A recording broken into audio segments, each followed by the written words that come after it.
All right, and welcome to your Tuesday night show, Chalk Talk. We'll be talking all NFL tonight. We're just going to wait for the guest to come on.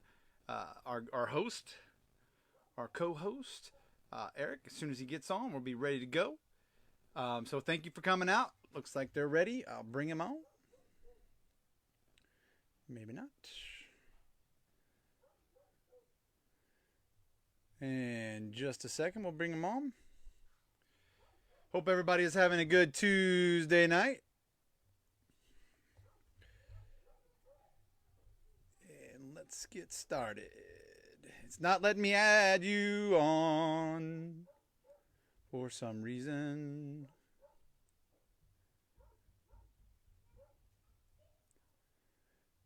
We're going to get it working here again, I promise. It's not letting me bring you on. Thanks to King Henry, you are. Thanks, Ross. Appreciate that, buddy.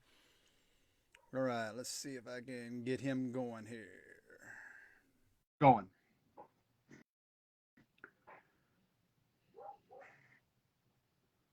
Maybe.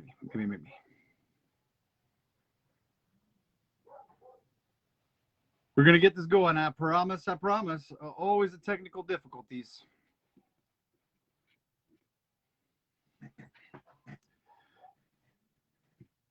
Make sure you have your questions ready for tonight's show. If you've got any, like to hear what you have to say.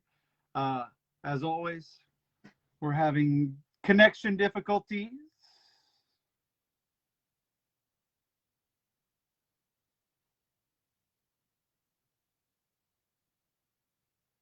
And hopefully we'll get it going. Let's try it again.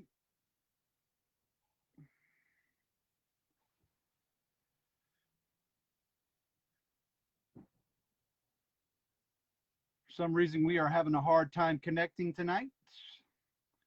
I don't know what's going on. Bear with us, folks.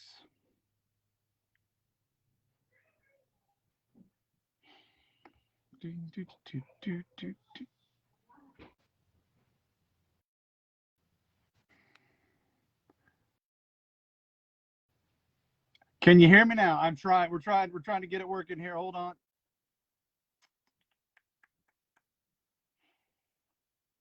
You said bear. Let's see. Let's try it there. There it is.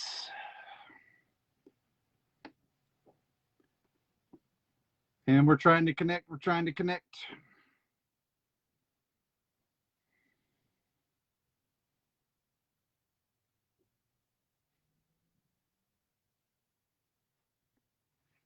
Could be on my end. Let me check something real quick. Let me make sure nothing is on in the house.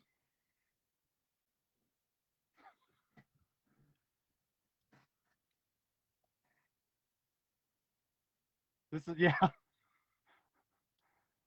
This is like non-existent.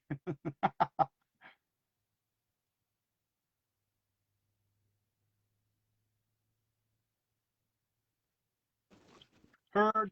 There we go. I'm sorry. Is it just me you always have this problem with? No. I think there was a connection problem here in the house. I think it got squared away real quick.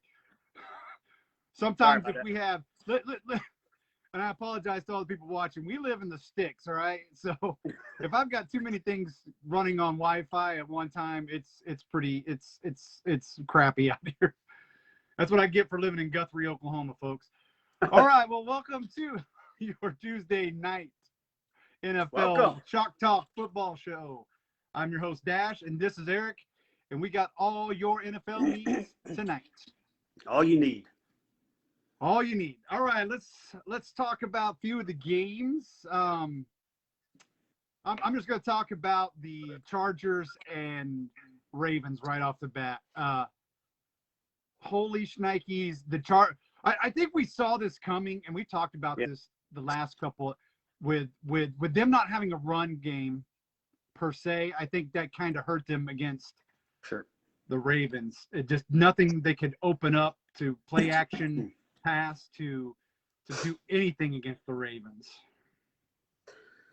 Yeah, we've talked about two core philosophies in the NFL that usually work: running and defending the run, because run sets up pass. And, in this particular game, the Chargers didn't have either. They're already the last team in the NFL against the run, and they didn't do anything. They didn't do anything to stop the run. Now, the Ravens historically have always been a good running team anyway, but right. I think they had 180 yards rushing. Baltimore did, but the Chargers only had 26 yards rushing. You're not going to win too many games when that happens. And that also leads to a disparity in the time of possession. Baltimore held the ball for like 38 minutes.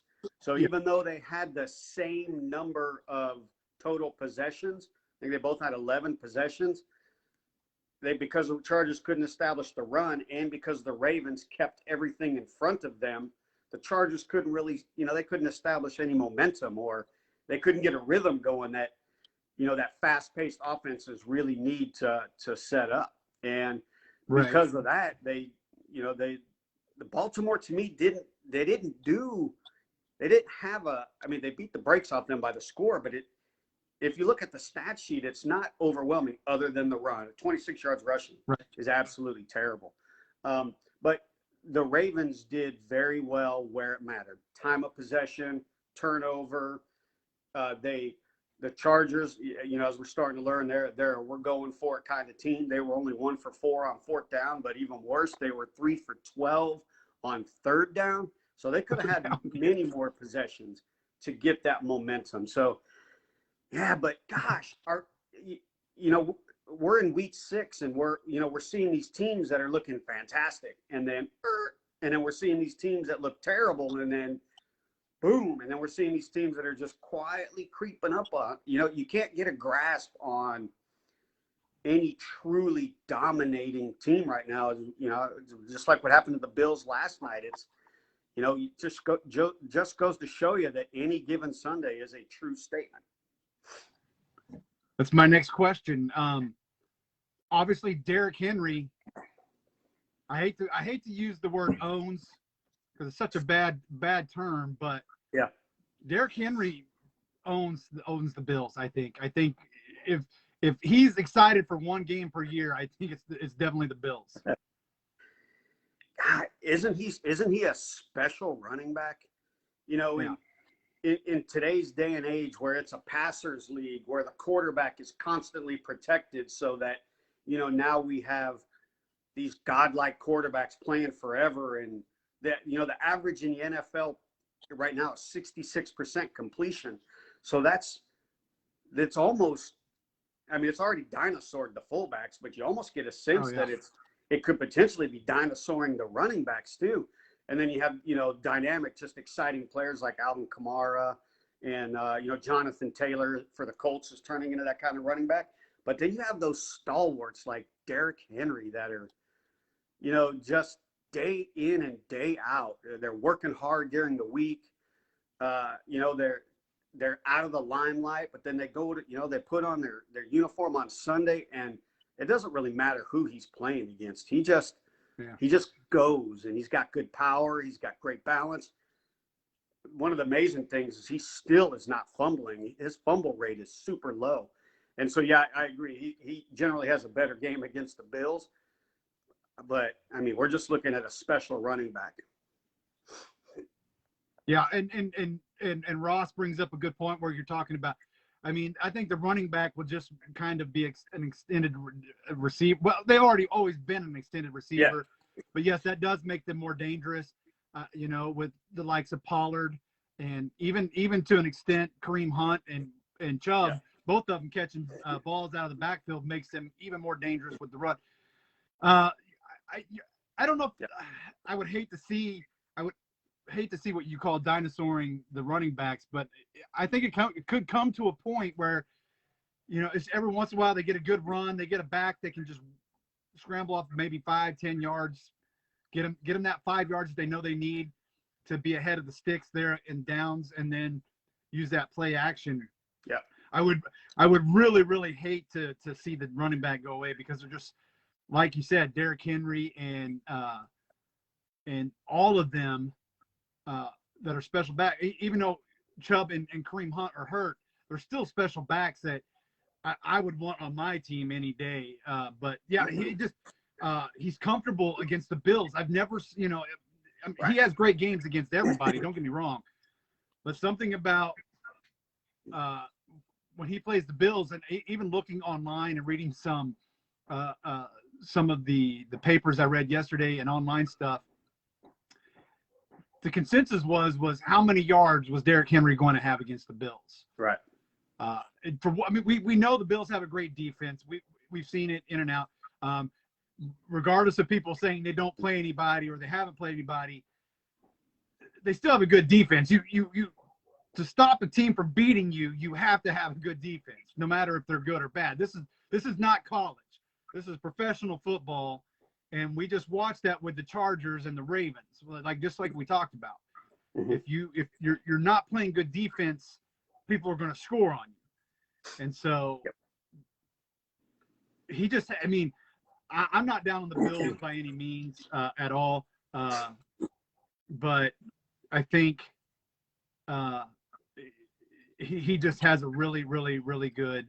And the Titans, we picked the Titans from the beginning, and I think they're going to run away with that division. They're kind of like the Dallas of that division. They're going to run away with it. They're the only people that can beat the Titans are the Titans. Right. And so yeah, it was a great game. The other one I want to talk about. Hey, Dash. Yeah. Can I just say one more thing about that Bills-Titans game? We're talking about dinosaur and the running backs. I just want to really quick, point out that Derrick Henry and what you saw last night was the perfect example of why you don't dinosaur the running back position and the run game, because once Derrick Henry he is in the first two drives, he had 4 rushes for 8 yards, and then when he broke it open for that 54-yard touchdown, after that the Bills, when they'd press up, the Titans would do play action, and they'd throw beyond the linebackers, and then when they'd back up, well, Derrick Henry would just crush them. And so that whole night the Titans were just making them, they were just playing cat and mouse with the Bills defenders, and it ended up resulting the Titans scored on their last 6 drives for the rest of the night. 4 touchdowns, 2 field goals, and it's all because it started with Derrick Henry, because I don't think anybody think Tannehill is a better quarterback than Josh Allen. But Tannehill didn't have a drop pass for the rest of the game in the fourth quarter. And, it was all set up by run pass, because the Bills weren't winning by 30 points. So the Titans could maintain that balance and lead with the run. And so that's exactly why you don't dinosaur the run game. I absolutely, totally agree. The other game I want to talk about real quick is the Dallas and the Patriots game. For most of the Dallas fans, we know that we've been owned in Foxborough for years and years and years. Even before, we've been owned. And I thought there for a while Dallas was going to be owned again. And they exploited something on the defense. They exploited some of the passing and in the defense as well, which I mean, like I said, from the beginning, we started talking about this. I haven't been sold on them. They just kind of got lucky in a couple of the areas, though. They seem to play good. They'll play good a series on defense and the secondary, and then they'll just, I don't know. And this is why I want to talk about this game are they expecting are they expecting Diggs to just try to get an interception every time somebody throws the ball? Because that's what it looked like every once in a while. It was kind of like they were just trying to play off a little bit there, and I want to get your take on, or if you got to see some of that defensive stuff that they were, and it didn't they weren't getting any pressure on Mac Jones at all. No, and I think that was more the Patriots scheme than it was Dallas not getting adequate pressure and stuff. Mac Jones has proven to be a very accurate quarterback. He's very good with his reads.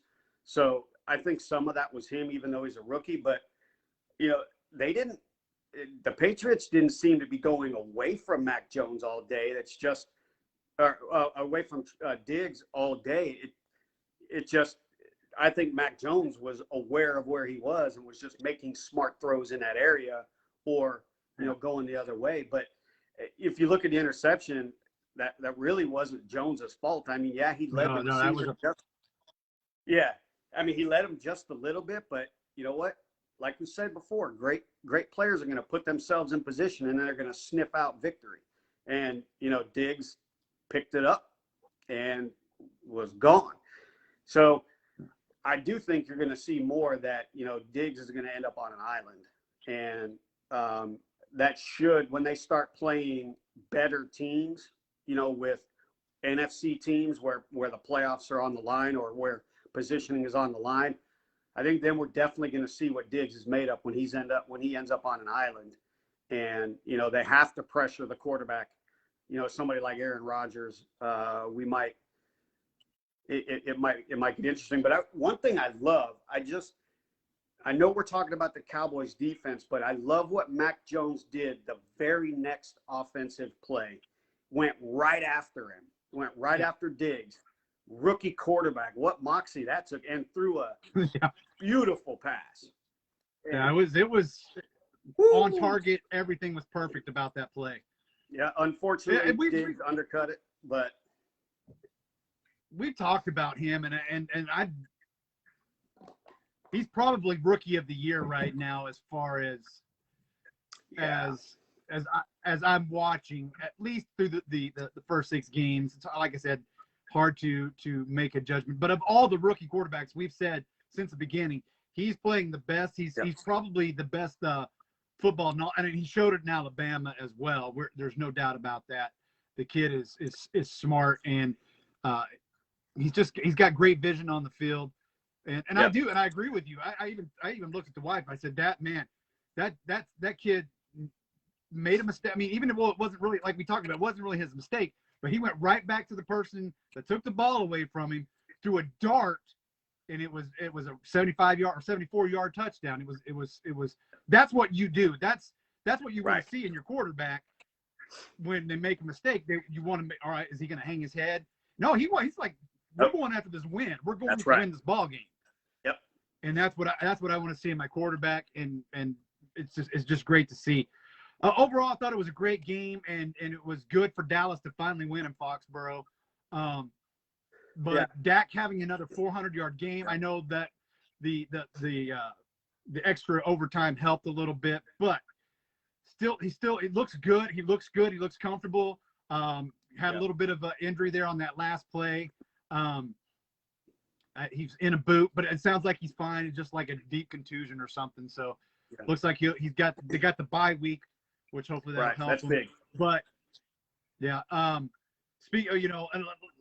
I think the Chargers are on bye coming up. They need that bye week as well. So they need to work on a few things. And again, I'm not down on them, but it just goes to show what we talked about. If you're going to play, you got to have a defense that can stop that run. And we saw them exposed against Dallas and like that. And it was just time coming. Yeah. So there was great football around. We're going to get into the good and the bad and the ugly. We'll start with your good. Yeah. So, first off, just a couple of the small things. Congratulations to Coach Meyer and also to Coach Bisaccia of the Raiders. First wins as coaches. And then congratulations to the Cowboys organization. 2,500 touchdowns in the history of the league. Holy cow. I mean, that's a storied franchise right there. So those were some of the notable things that happened this weekend. So congratulations to them. But my good, getting to Coach Bisaccia, is definitely the Las Vegas Raiders, without a doubt. I think this is hands down the good of this past weekend. Obviously, the fallout from Coach Gruden resigning and the turmoil that went on with that, and everybody talking about everything in the locker room and off the field instead of talking about the X's and the O's, not talking the chalk. And then they went into Denver. That's not a good place for Raiders. And AFC West, and The Broncos, even though they've been struggling lately, they've been fighting for that positioning in the division. They are obviously in the hunt. And so, the Raiders had to get a win, but then they went in and I think that was probably matter of fact, that was their most dominant win. I'm just going to say it. Derek Carr led the league in passer rating this week, had 134 passer rating, and that was against the top 5 defense, by the way. So I think he was the best passer in my book. I'd give him the FedEx air and ground player of the week if it was me. And then Max Crosby on the defensive side of the ball had 3 sacks. You're probably looking at defensive player of the week honors, right there. So Raiders forced 4 turnovers. I mean, they just came in hungry to focus on football, and the Broncos happened to be in the way. So that's my good. Yeah. My good is going to Arizona Cardinals. Even without the coach Kingsbury, they still put a hell of a show on. Made Cleveland look like that defense wasn't even there. Smart game plan. Kyler is running that like a general should run a team. Overall, for the most part, a flawless game by the Arizona Cardinals. I mean, man, they're scary. They're scary. They're scary good. Scary good right now. So, those other teams. No, that's what I'm saying. These other teams need, even the Bucks, Dallas, they all need to be watching out for this team. I mean, and we talked about it. I hope this is not just a band-aided one-year team that they put together. I hope they can stay together and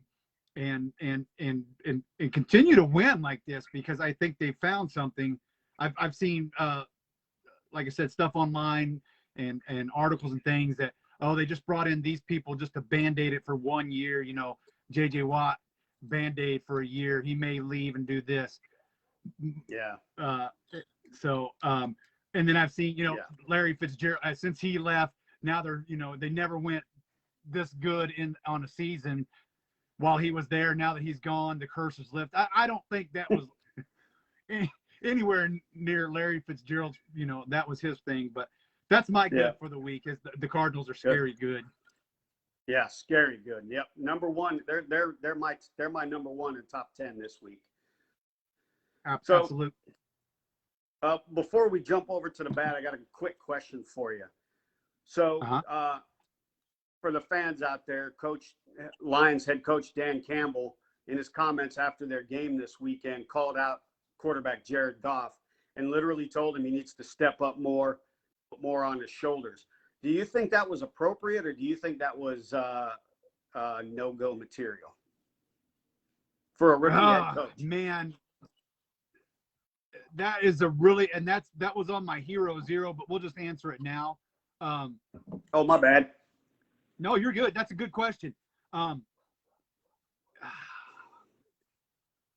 There's kind of the same thing going on in Kansas State right now with the way some things were said in the locker room about the way some of his players, and even at Illinois with the head coach there at the Fighting Illini saying something about, in the 2 years, they haven't recruited anybody good for their offensive line. I think that's bringing, and for a lack of a better term, bringing violence to a fight that you didn't need to bring violence to. That's there's other ways to get a fire lit in your quarterback in Goff. There's no doubt, and fans that are watching, there's no doubt that we knew Goff was not a great quarterback. Even he had one good year in Los Angeles. We know that. But I don't know. I mean, if this was 1970, maybe. If this was 1970, 1980, that might be a way to talk. I'm old school. I'm still old school when it comes to coaching. But I don't think that right there was the way to light a fire under Goff. It's kind of like with the Giants. I don't even know who the backup quarterback is for the Detroit Lions right now. I don't even know. It's some dude. It's some dude from Purdue. That's all I know. I don't even remember. I don't even remember him playing for Purdue. If that tells you anything. I had to look it up after he said that. I can't even remember his name right now. I mean, my thoughts. No, that's probably shouldn't have been said. It could have been better. I understand what he's saying. I think I know where he was going with his comment. Yeah. But I don't think I would have said it that way. What's your thoughts? Well, I have a little bit of insight on Coach Campbell because, he was with the Saints. And so he's essentially from the mold of Sean Payton. And Coach Campbell's also, by his instinct, from what I've been watching from my perch for a couple of years, is he's a motivator. And I personally don't think it wouldn't normally be the wrong thing to do at a press conference. I just don't know if this was the right time for Coach Campbell because he's only 6 weeks in to earning the trust of the entire locker room. Now, he could have been working things all off on the side this whole time. And, Jared Goff has progressively got worse. It's the 28th ranked offense in the league. He himself accounts for 8 turnovers, 4 picks, 4 fumbles that he has committed. So, they gave up Matt Stafford for him. And now granted, they got some future stuff. So I don't know if the timing was right. I personally don't have a problem with him saying it. I just wonder if the timing was right. It's risky for the rest of the locker room that he's still trying to build cohesion. But also, coach, quarterback, those are the 2 most public figures of an organization usually, unless the best player is a defense, is a running back or another skill position. But largely it's the quarterback and the coach. So I tend to believe I'm going to give him the benefit of the doubt and think there's already a trust factor. Coach Campbell's already kind of working with Goff on the side saying you need to pick it up and, maybe finally tired of it. I don't know. I think I think it's more timing than anything. Like I said, I mean, it changes the factor, obviously, if there's we're not privy, obviously, what's going on outside other than what we see on the field and what we see in the press conferences afterwards. There may have been something that was said that led up to that. I think all coaches know what they're doing. I mean, all coaches know what they're doing or they wouldn't be in the position they are. So it was, I don't know if I would have said it at that time. If it was week 15 or week 16, I might have said what I said. But let me ask you, since we're on it, and we'll get to the ugly here or the bad here in just a second. Since we're on it, does Detroit need to call up Cam Newton? Well, this is a question I had today in my head all day long. I've just sat there and thought about it because of that question, obviously, and the press conference. And So Cam Newton's a completely different style quarterback than Jared Goff is. And I think it depends on what the offensive staff of the Lions organization is trying to do. If they're trying to, build that playbook out, then I don't think it's right to bring in Cam Newton, he's essentially going to be a rent-a quarterback. He's not your future. He definitely is going to generate a little more excitement than Jared Goff will. He's a much better athlete. I don't think he's a better thrower, but he is a better athlete. And so he will generate more excitement. But I think that question really boils down to what does the offense want to do? If they're trying to their offensive line is really bad right now and they've gone through some injuries themselves. So the other question is, does Cam Newton want to go to Detroit and deal with that? I think they should probably just stick with what they've got right now and just work on Jared Goff. What do you think? I agree. It was just I'm with you. Not that I don't want Cam Newton to come in. It would probably would change, like you said, the entire scheme of how you run things real quick. And I don't know if Cam would want. I don't know if Cam would want to do that himself. Right. Cam would probably feel better going into a team that already has established the way he runs a playbook. yeah, I don't know if I don't know if I would want to go into a situation like that. I'm just afraid that they're going to bench Goff. I'm almost to the point where I can see them benching Goff here within the next game or two, and it's going to be that backup quarterback. Yeah. A feeling in my bones, and that was one of the reasons I thought of this question. And I knew you'd have a great answer for. All right, let's get into the bad. I mean, we probably already talked about the bad. But... That's why I brought it up. My bad is just the Detroit Lions, and we already talked, about Jared Goff being part of the problem in there. Obviously, they're the only winless team left in the league, but I think the other reason why it's bad is it doesn't get any better for them for the rest of the year. They only face 3 teams who, as of today, have a less than 500 record. They do face a 6-0 team, and they do face 2 current 5-1 teams, and a combined record of 36-28 for the rest of the season. So I don't want this organization to go 0-17 this year. That would just be terrible for a proud franchise that was winning championships in the 40s and the 50s. So I don't want to see it, but they're my bad, unfortunately. Yeah, my bad is still the Kansas City Chiefs. I know they won. They won, but they did that first half. They need to work on fundamentals again, and it's I get one of the interceptions, Tyreek Hill slip, but this is a week in and week out thing of a team that continuously has turnovers in the most inopportune places, and I'm talking the red zone. They have the worst turnover ratio in the red zone this year. Right.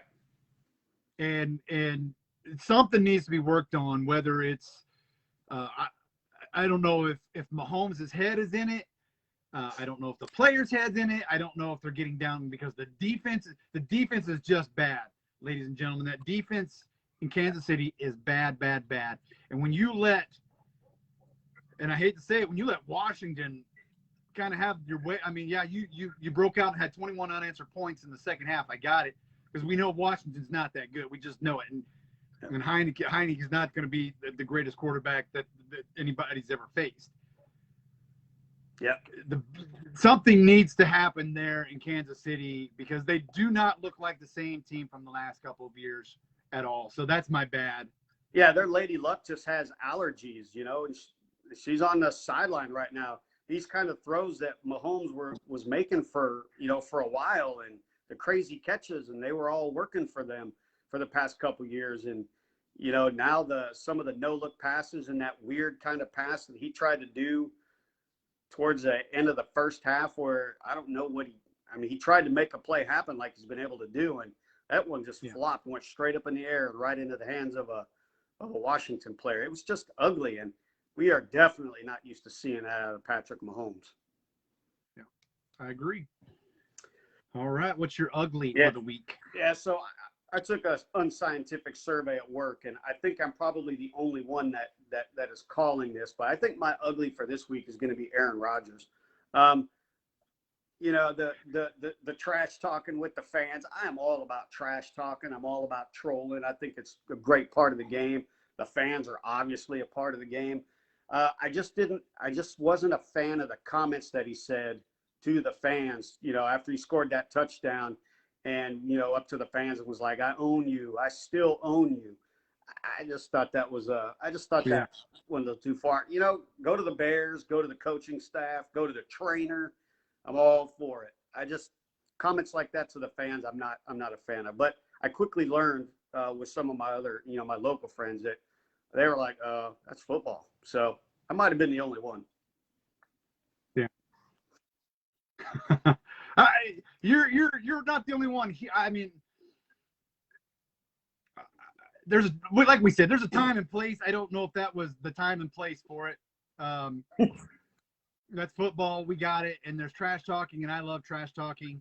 But it boils down to, when is the time and place for that comment that was said?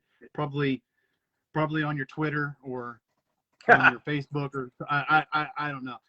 Yeah, I agree that was pretty ugly. I don't really have I guess if I have an ugly, it's Miami and just Tua. I'm just it was he did not look good. I mean, I don't know. I want to say it was ugly. He probably more leaning on the bad side. I know he just come back from his injury, and that's why I'm trying not to beat him up too bad. For the most part, he really did look good, but he didn't control the game like I really saw Tua controlling a game. And there was times where he could have taken control of the game and left Jacksonville, 400 days without a win or whatever it was. I can't remember what it was. But yeah, and again, I'm not trying to beat up a kid that just came off the IR with some bad ribs. Right. I want to see more, because we talked about this early in the season. Is he done there? Are they going to move on from him? And he's not showing me anything that that he wants to stay. I don't know. That's just Dash's two eyeballs looking at a team. So I don't know. But that's my ugly. Well, the performance this weekend kind of is definitely going to reinvigorate the talks about them trading for Deshaun Watson. So I expect to see that coming down the pipeline, especially, as the trade deadline looms. And I don't know why the Dolphins are doing so bad. Coach Flores is a great coach. I have a lot of respect for him. Yeah, he's a good coach. Yeah, I don't know what's not translating. And again, it could be Tua. I just don't know. I mean, I don't want to blame it all on one person, and I want this kid. I liked him in Alabama. I want him to succeed. I want him to be a good quarterback. I just don't see it right now. All right, that's it for the good, the bad, the ugly. Something I want to talk about. We're starting to we made our MVP predictions earlier in the season, but now I think we're starting to see a separation. Yes, as we would. We are. Obviously, the talk. We got. I really, really, really think Kyler's in the talks. I think Dak is in the talks. And I'm not ready. I'm still, just because he's there, I'm tired of the same old. Obviously, Brady's going to be there and Rodgers is going to be there. But who do you see them? Do you see Kyler? Do you see Dax separating from them two right now? Yeah, absolutely. I see right now. I see Kyler. Kyler would be my front runner right now. He's the most accurate passer right now. He has the best passer rating, or the third best passer rating. Sorry, and he's crushing it. And they're the only undefeated team. And remember, we've always said with MVP, you got to have, you definitely got to be the top one or two teams in the league. Well, they're number one in the league right now in terms of record. He has great command of it. He's only thrown 4 interceptions to 14 touchdowns. So he's meeting that. He's essentially meeting that, 4-to-1 ratio is usually the one that works. 4-to-1, I think is what they say. So he's meeting that ratio. He's not running the ball. So, the defenses aren't looking at a runner first. So they're having to try to figure him out. And then he just got Zach Ertz, who should only add to his numbers, clearly, because now you have an additional mismatch on the defense that gives Kyler another opportunity. The other thing, they don't have any injuries. They don't have as many injuries right now. They've been avoiding the bugs. So as long as he'll probably taper off a little bit. He's at a crazy pace, but to me, he's clearly the front runner. And I don't see Aaron Rodgers. I think, maybe he's in there in the top 5. Tom Brady, definitely. Dak Prescott, absolutely, for the same reasons for Kyler Murray. Yep. I agree. And then Josh Allen. I just don't know who. Huh? Yeah, Josh Allen. Number 5 yet. I don't know. Yeah, Josh Allen. That's a good call. Good call. Yeah. All right, we got a fan question of the week. This was before we get into Hero and Zero. I had a fan question that was texted to me this week,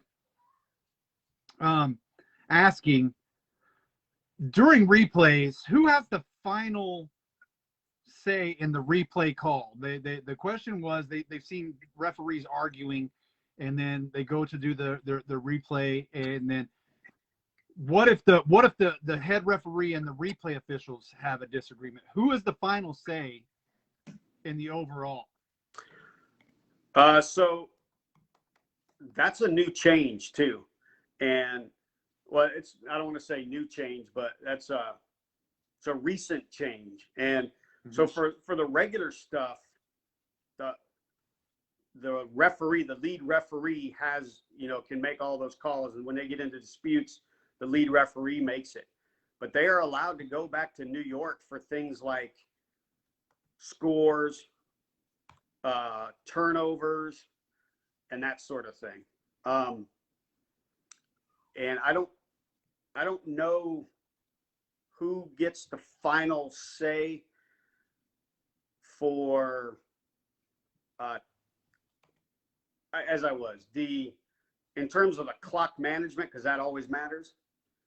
That's also because the on-field game manager, they have an on-field game clock manager, and they have the final say for the clock, and the head referee is the one that makes the calls. I hope that all made sense. It made sense. Well, Mike, and I even questioned this the other day, and I'm going to take it back to the Dallas Cowboy Patriots game. To me, it looked like he was in twice. Every view I saw, he had control of the ball, and I'm talking about that last touchdown before half, where Dak Prescott took it in from the 1, I believe it was. To me, and I'm not, obviously it's going to sound like I'm a homer, but I'm not. To me, it really did look like he had the ball over the goal line, both 3rd and 4th down, if I'm not mistaken. Oh yeah, you're talking about. And they reviewed it. Yeah, and they reviewed it, and they called it touchdown. But both times that I looked at it, and they even had like a darn near good view where you could see where the ball and the line. And I get it. It's geometry and angles and everything like that. So that was my question too, was who has the final say? And I guess because they called it, and to me there was no indisputable evidence to overturn it, I guess, in my opinion. Yeah. Well, yeah. So yeah, for touchdowns and turnovers. So let me clarify. So the head referee on the field is the one that wears the white cap and is the one that's the voice and stuff. That referee, they are the overall responsible for the call in all aspects of the game. When it comes to challenging things like turnovers and scores, the goal line stuff, they can go back to New York for guidance so they can get the real-time call and everything like that, because back in New York they have access to all the cameras as well, and they can see it probably a lot easier. So the head referee can get the input from them, but ultimately they on the field make the final decision. And I don't know if you watched, I don't know if you caught it last night, but they had an issue. The announcers, I think Brian Greasy was like, these refs are taking way too long to figure this out. Make a call and move on. And I think it's been an issue in the NFL this worse more than previous. Yeah, and they were bad last year, but this year, it seems like it's longer and longer and longer and longer. So obviously there's going to be something coming down the works for that. All right, we're gonna do. Normally this time we do our power rankings, but I think everybody kind of knows where we stand on our power rankings, and we'll bring that back. But I want to do a new segment just because of some of the stuff I've seen on social media in the last couple of days, and some of the things like that. And I want to bring in a hero or zero. So my first one up for you, and you can just kind of be a rapid fire, but you can expound a little bit. It's not like quick, but okay. I want you to give your thoughts if it's a hero or a zero. And the first one I'm going to start with is DK Metcalf. Is who? Hero or zero on that play? I'm sorry, who? DK Metcalf, hero or zero on that play at the end of the game? At the end of the game, I think it's zero. Oh, yeah. Yeah. What do you think? Definitely. Yeah. I don't know. And just own up to the mistake. Right. And here's reason why I bring this up again. Him and Shannon Sharp are in battle of the words on Twitter and whatever people have battle of words on. Everybody I know and everybody I know and everybody in the Hall of Fame said the same thing, and he's trying to say no. Just own it. DK, you made a mistake. Yep, exactly. Own up to it and just keep your mouth and press on. Yeah. But yeah, that was a bad. I don't know. I don't know what I mean. I thought that. I mean, and I'm not trying to talk bad about the kid. He's a great receiver. He is. And whatnot. But God, just that's move on from fight. Yeah. That's why social media is tough. Yeah. God. It's just like I wish. I don't know. Sam Darnold, hero or zero? We're talking about for the on-field play, right? Yeah. Yeah, definitely a zero. I don't know what's going on down there. That I don't know. We talked about it last week being McCaffrey, and that might still be it. We'll have to wait and see another 3 weeks, but for now, zero. I see a regression. Yep. And I'm hoping that's just him not, like you said, I just hope that's him not having McCaffrey to help him alleviate some of the stuff. So I know that McCaffrey's out another 3 weeks at least from the report that I got. So we'll see how that is. Also, in fairness to Darnold, he's got wide receiver. His wide receivers are having hands problems right now, and I don't know why. Those wide receivers dropping a lot of passes right now. I agree. Back to Seattle. Geno Smith, hero or zero?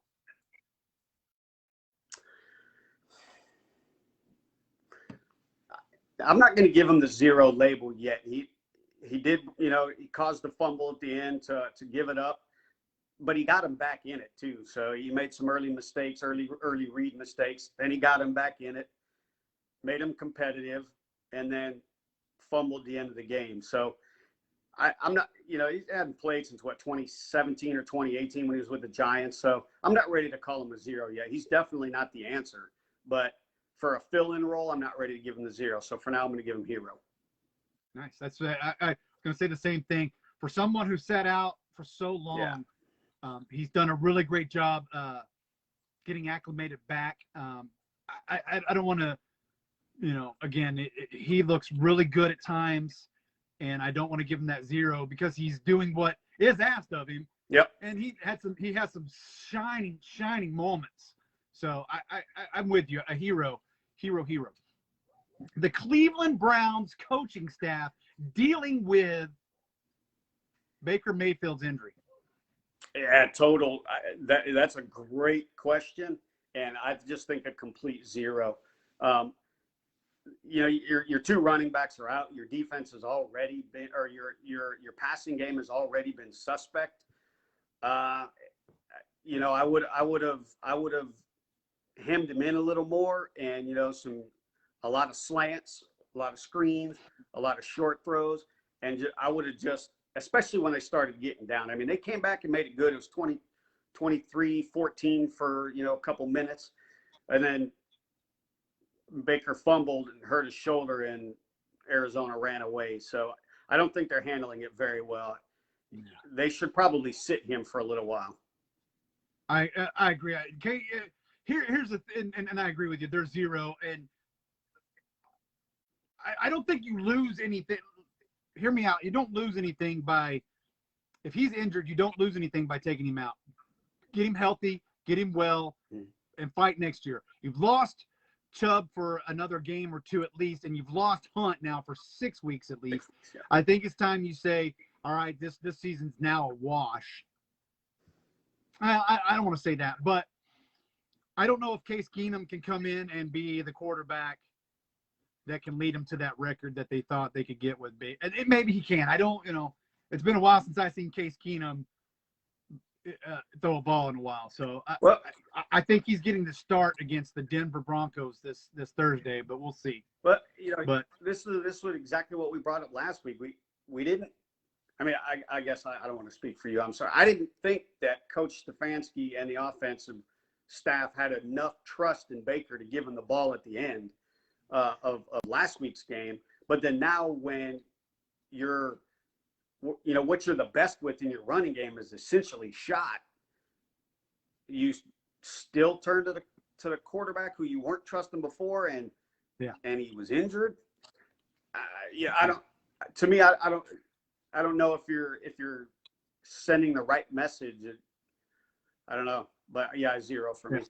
Hope that made sense. Well, no, yeah, absolutely, and you spoke right. You took the words right out of my mouth. Yeah, we talked about it last week, and I think it's just time to let him rest and get healed up.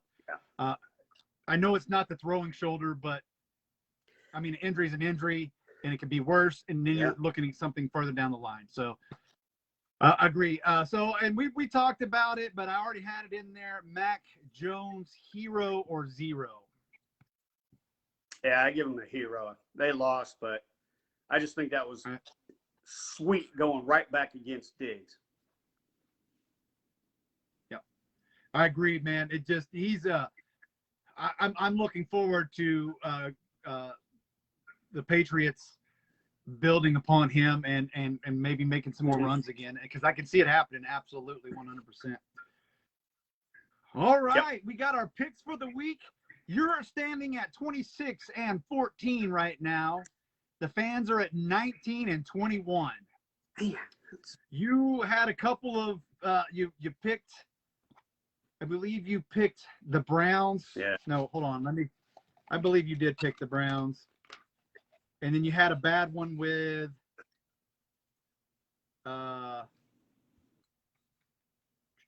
you picked the Browns, and then all of us went with the Broncos, and that one kind of hurt us there. So you had a couple bad law there, but you're sitting pretty, 26-14.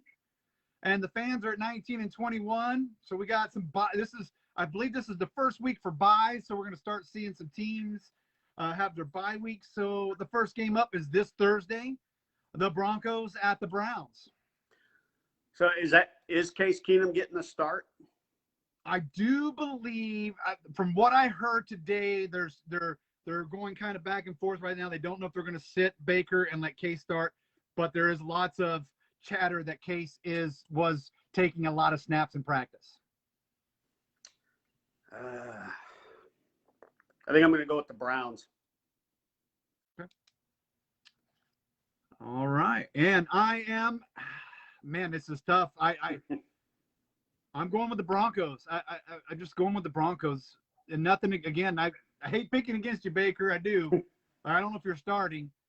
If something changes, I will let you know. But right now, as it stands, I'm going with the Broncos. The fans took the Browns as well. Okay.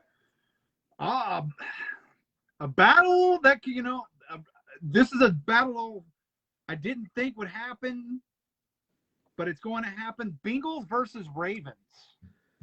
Yeah, Bengals are quiet. They're inconsistent at times. They had some bad runs against the Lions, a couple of possessions, but I got to go with the Ravens. That's in Baltimore, right? It is in Baltimore. I will rarely ever, and I don't care how bad Baltimore is or if they're in a slump or something, I'm never picking against them in Baltimore. Right. So yeah, I'm right there with you. As long as some player doesn't try to blame M&M spaghetti on why they lost, or why they had a bad game or whatever. That was crazy ridiculous. That kid's like second string tight, right, ball watcher or something, and he's trying to say they poisoned me on purpose. No. Come on, man. Yeah, come on. This is going to be a good one because I think the Chiefs did make some turnarounds there at the end of that game. Chiefs versus Titans. Yeah, this gets back to that matchup thing. The Titans had a good game plan against the Bills, and if they can manage time of possession very well, and Chiefs defense is just bad.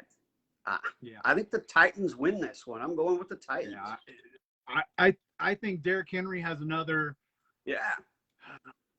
fantastic running game, and I'm going with the Titans as well. Fans went with the Chiefs, and fans went with the Bingles on the last one. So somebody's a Bingles fan out there. Good power to you. So all right, yeah, we're both going with the Titans. The Panthers' next stop on the NFC East. The Panthers' next stop on the NFC East is the Giants. How about Daniel Jones coming in? He played terrible, but and the Giants are another team in disarray and injury riddled, and I got to go with the Panthers. I just got to look at the matchup. Got to go with the Panthers. I'm going with the Panthers as well. Fans went with the Panthers. Again, as long as Jason Garrett continues to send his first-string quarterback to run a end around and take on two linebackers head-on,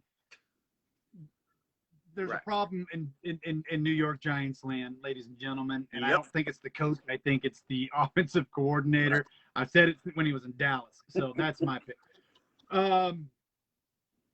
We got the Washington Drama football team versus the Packers. Yeah, Green Bay. Yeah, they're hands down. Fans went with Green Bay as well. Until that drama all gets taken care of, and I'm talking emails from coach, whatever the case may be, there's just going to be so much. They play their hearts out. Don't get me wrong, and I'm trying not to bag on the players because these players don't have anything to deal with really what's going on. At least in my opinion, it's all upper management, but it obviously affects this team. Yeah. So a resurgent Eagles maybe. Against the Raiders, maybe. All right. This one is in Las Vegas. Yep. I think I'm gonna have to go with Las Vegas. Yeah, I agree. I agree with you. Gruden, they handled it well with him gone. I didn't see any letdown. I didn't see any infighting or anything of that nature. If and that's what I was looking for, a letdown but they seem like they're still on track. I'm with you. I like the Raiders. I'm going to go with them. I can't believe I just said that. They kind of have that Major League Cleveland Indians vibe about them. You know what I mean? Yep. Where the rest of the world wants us, we don't have any continuity. We're just going to go take it to everybody and win. Yeah, I agree. I agree. And the fans picked the Eagles. It was my wife. She's from Philly, so I won't hold that against her. Yeah, right. A Philly fan and a Dallas fan getting married. Crazy, I'll tell you. Man.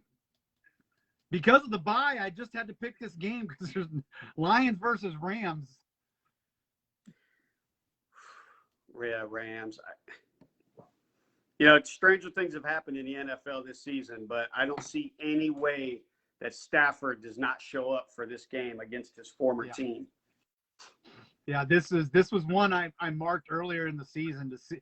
I thought the Lions would be a little bit better. I really did. I really thought the Lions would have a couple of wins under the belt. Yeah. And just to see how it was going to be, but man, it's kind of a letdown for me as far as what I thought was going to happen. But yeah, from the fans, you and I, it's Rams all the way. Bears versus the Bradys. My wife calls him the Brady, and she wants to know why Tom Brady gets all the accolades, if you will. Yeah. She's like, there's so many other people on that team. There's so many other players, and they're great. Why do they just keep talking about Tom Brady? So she wants me to call them the Bradys for this show. So it's the Bears versus the Bradys. Yeah, and it's unfortunately, I got to give it to the Bradys. Yeah. And she picked the Bradys as well. I don't think Nagy is the answer in Chicago. Yeah, and I agree. I think, yeah, I mean, I can't see him lasting the rest. And to take credit, we'll get on that rant next week because I've got some stuff about that rant, and I just didn't have it all ready to go this week, so we'll have it ready for next week. This is a no. Well, like we said, stranger things have happened. Texans versus the Cardinals. Yeah, definitely Arizona. But yeah, Texans are another spirited team. I would not put it past them to make this game competitive. If any team could stumble, and I thought this since I was getting the show ready today. If any team could stumble, it would be the Cardinals versus the Texans. I just feel like something in the cards could make the Cards stumble. So, and pun intended, definitely. But I'm going with the Cardinals as well. But I'm right there with you. I think if something's going to happen, it would be this game. I think it would be this game more than it would be the Lions versus the Rams. Yeah, I agree. Yep. And last but not least, the Saints versus the Seahawks.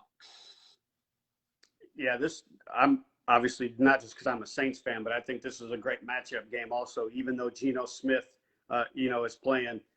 I think the Saints win this Monday Night Football in Seattle. I just don't – the Saints are getting healthier coming out of the bye week, and this is a fantastic opportunity for the Houdat Nation to see what this new Saints team is really like. And unfortunately for the Seahawks, they're the first team that gets to realize this. I think Geno Smith has a rough night. Yeah, and the fans agree, and I agree. Like we talked about, something is wrong in Seattle. Yep. I know Geno had we talked about it just a few minutes ago. Geno had a great game, and they looked relative, but from attitude from Metcalf to from whatever's going on in that organization, there's just something wrong. But I agree. The Saints, this was one of the best matchups I've seen in a while as far as both teams go. And I'm excited about this one. So the fans, you and I, both going with the Saints. And that, ladies and gentlemen, is the picks for the week. It's going to be it's getting down to the nitty gritty, and we're getting to see some things, and maybe and something I want to talk about is that pitch count and what kind of effect it would have had on Cleveland had they done it earlier in the season. That's something I wanted to talk about, because injuries has always been part of our show. We'll probably be bringing that up next week. But that's all I've got in closing. What do you got in closing? Yeah, you said it at the beginning. We're starting to see, some separation, the pretenders versus the contenders, the better teams, the ones who are struggling are starting to taper off, like the Panthers and that sort of thing. And the thing I'm looking at this weekend is where's the surprise? I kind of feel like, in college football, you're looking at that number, like Purdue beating Iowa, where I'm waiting for that to happen, this week. For the Cardinal fans, for y'all, I hope it's not you guys, but I do see that as the one that could happen. But that wouldn't necessarily be a bad thing. Humble them. Yeah. It's against Houston, an AFC team, so it won't affect very many tiebreaker events because the other 5-1 teams lost to NFC teams. So, that wouldn't hurt them. So that's what I'm looking for. What team is going to surprise us? Is it going to be a letdown, or is it going to be a beatdown by, is Detroit going to beat down the Rams? I don't know, but I'm looking at that. And then, I'm starting to, I'm starting to look at the quarterback injury issue is getting big.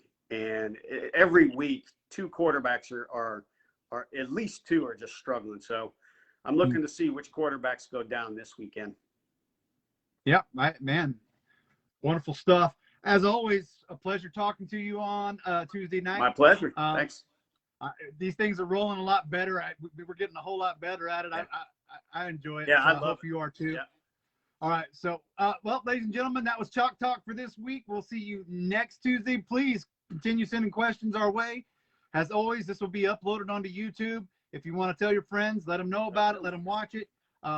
So from Dash and Eric, I hope we'll see you next Tuesday, and have a great night, guys. God bless. See you, bud.